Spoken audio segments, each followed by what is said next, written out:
La scène semble tout droit sortie d'un film. Alors qu'elle coanime l'une des émissions les plus regardées de Thaïlande, la présentatrice Jay Pong reçoit un appel d'un ancien député qui lui annonce en direct avoir tiré sur 2 personnes.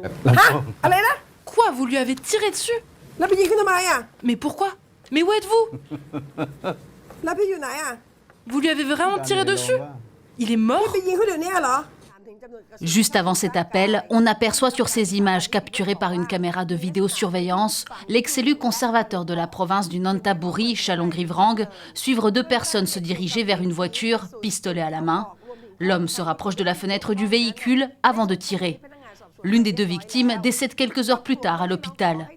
De son côté, Chalongrivrang est rapidement arrêté, mais son interrogatoire se transforme vite en conférence de presse, retransmise sur toutes les chaînes de télévision. Je l'ai suivi jusqu'à sa voiture. J'ai tapé à la vitre de sa voiture en lui disant qu'il fallait qu'on parle, et il m'a dit qu'il ne voulait pas.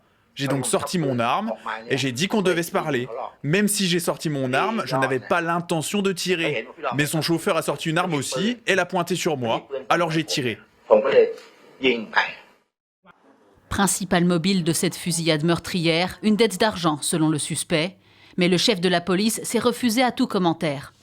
Cet incident intervient quelques jours seulement après une fusillade dans un établissement scolaire de la même province qui a relancé le débat sur le contrôle des armes à feu en Thaïlande. Le pays affiche l'un des taux de possession d'armes à feu les plus élevés d'Asie du Sud-Est avec environ 10 millions d'armes à feu en circulation, soit 1 pour 7 habitants.